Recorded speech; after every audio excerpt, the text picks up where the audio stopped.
and welcome to this new series of shows which we've called Out of Control.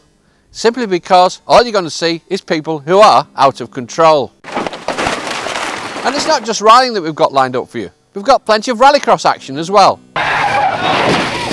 So let's just have a quick look at what we've got planned for the next 12 weeks.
So that'll give you some idea of what you can look forward to for the next 12 weeks.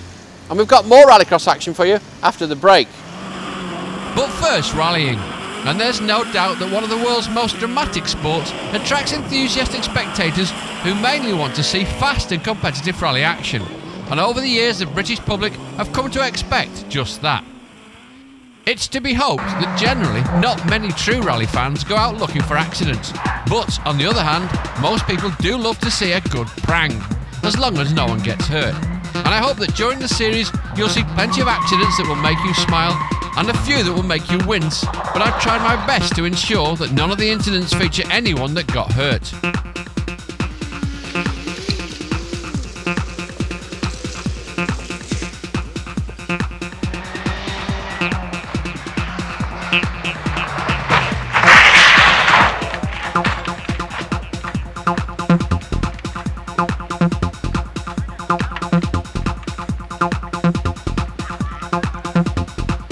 The odd thing about rallying is that even the simplest looking corners can cause havoc. Corners taken at less than half the speed during the pre-rally recce become a different story altogether when taken close to the limit, or even over it. And it's not long before the place resembles a scrapyard.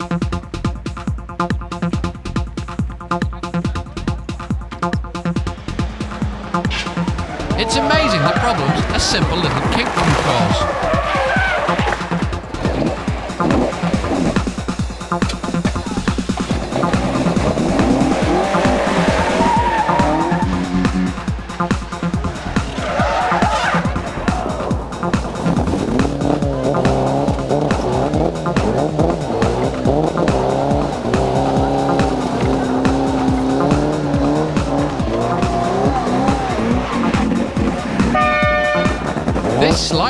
does enough to unsettle the back end, and then the back of the car wants to pass the front of the car. And if you're driving a Porsche, you've always got a problem keeping the back behind you at the best of times.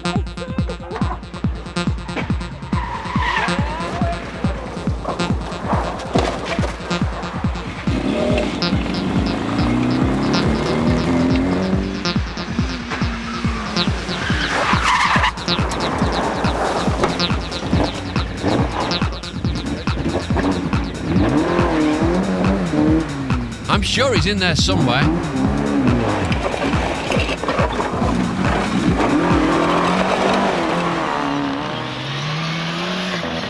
Mind you, most people struggle on ice, even four-wheel drive cars. And as Penty Auricular says, you can't beat the laws of physics.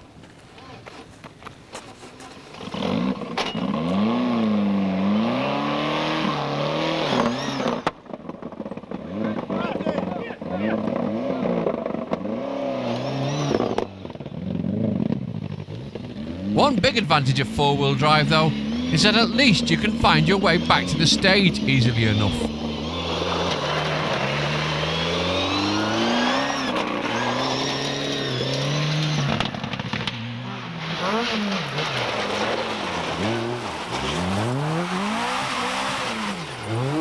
On the other hand, it doesn't matter how many wheel drive you've got when you're on your side.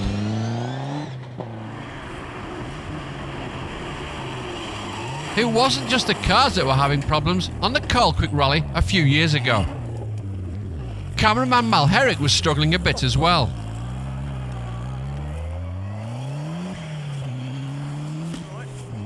Hey?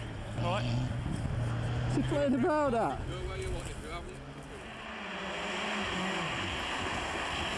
It didn't matter here whether you had a front-wheel drive Escort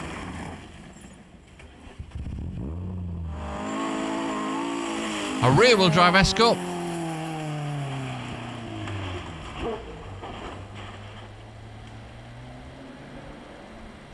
or a four-wheel drive Escort. You weren't going to get round this corner easily.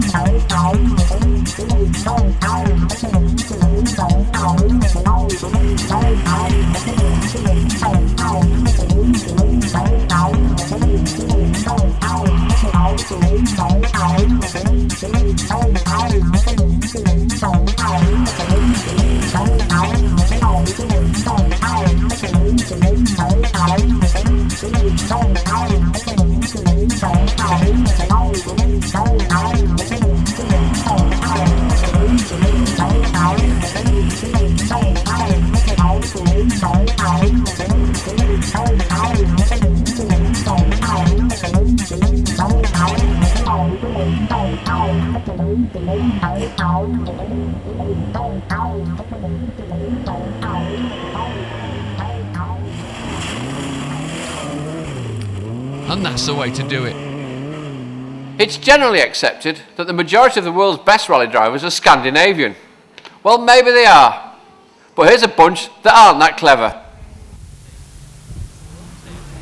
Every week, we're going to be bringing you lots of action from Finland and Norway.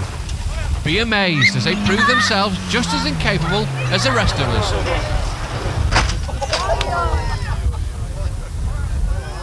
Han ser direkt på foten. Han kommer.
Well, join us after the break when the question is, how on earth did anybody get out of this?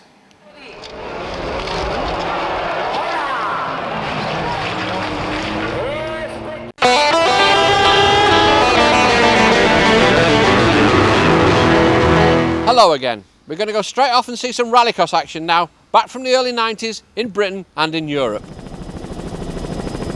Rallycross is a sport that was invented for television when the RSU Rally was cancelled because of foot and mouth disease in the early 60s. But it was in 1967 that it first became established as a motorsport spectacle with very little equal. And huge crowds flocked to circuits in the UK and Europe to see cars like Will Gollop's 500 horsepower twin-turbo Metro take on other turbocharged monsters.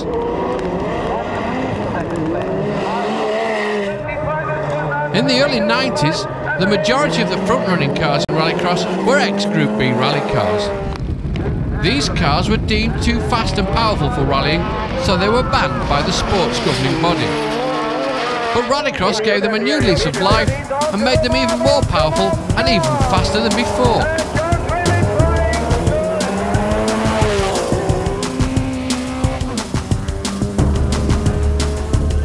For a supposedly non-contact sport, there is a lot of contact, and the accidents are fast and frequent, especially when there were Vauxhall Novas competing, as we shall see during the course of this series.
I think it's fair to say that sometimes the driving is just a little bit aggressive, which doesn't always pay off.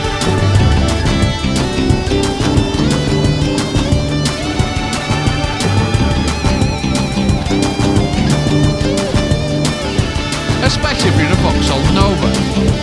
For some reason, this championship saw more roads than you'd get in a bakery.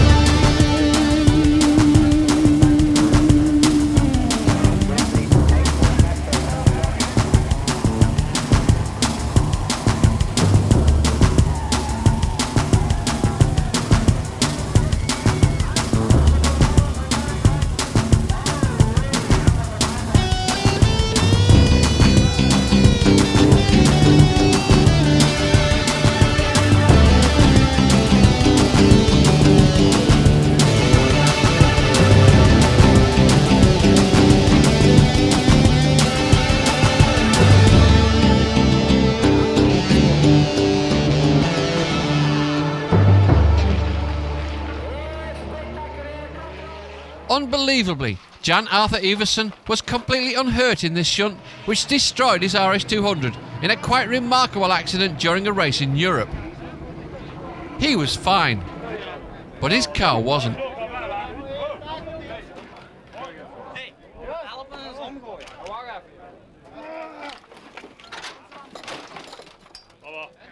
And neither was a starter's hook for that matter. Rallying's a highly skilled sport, so when some of the best drivers and some of the best cars come across a hairpin, they shouldn't have too many problems. Well, they shouldn't, but what happens when they come across Hafren's impossible hairpin? It's alright when you know what to expect, as Alistair McRae and Gwyndaf Evans did, but for the others, it's all a bit of a struggle.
Is always guaranteed to entertain. Marcus is one of Britain's best known national rally drivers, loved by many for his press-on style. This is a winter rally, run in his hometown of Bournemouth. Marcus is always quick here, as he shows on this first run through this stage. However, the second time through, he just tries that little bit too hard. Amazingly, he only dropped 4 seconds here, and he was still second quickest on the stage.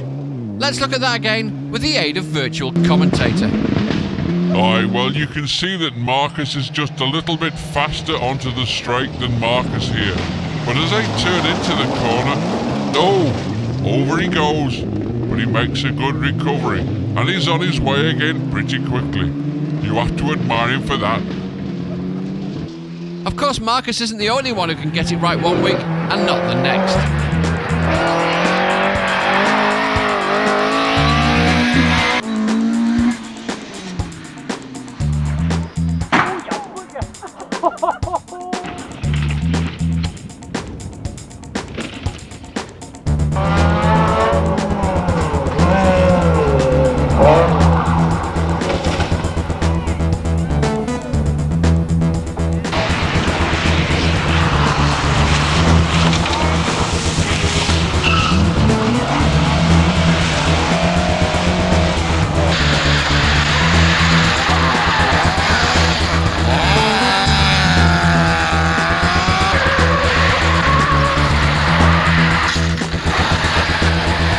You can see the raw talent in these young Finnish drivers right from the start. They drive their cars right on the limit with a mixture of understeer and oversteer, very often with both in the same corner.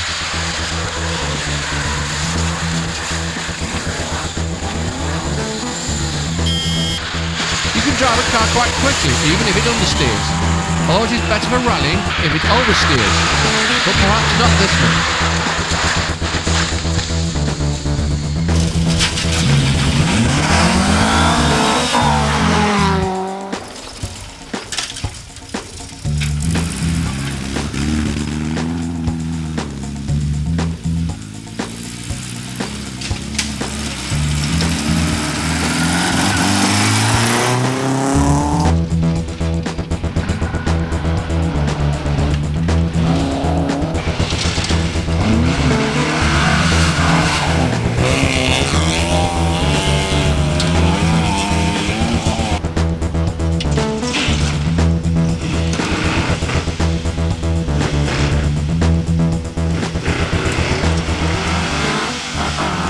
And then, of course, there's rollover steer, which is a different thing altogether.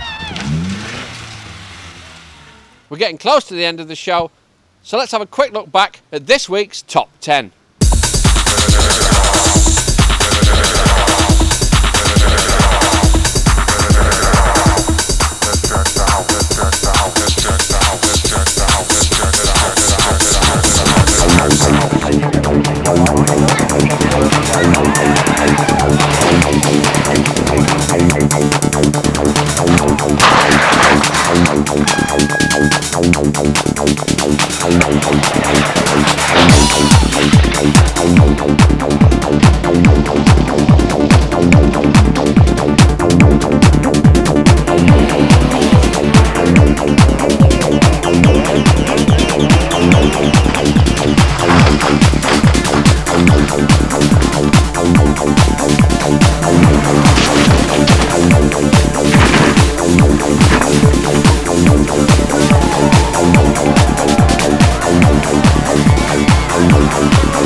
Well, thanks for watching this week's show, and you'll be pleased to know that no human beings were hurt in the making of this programme.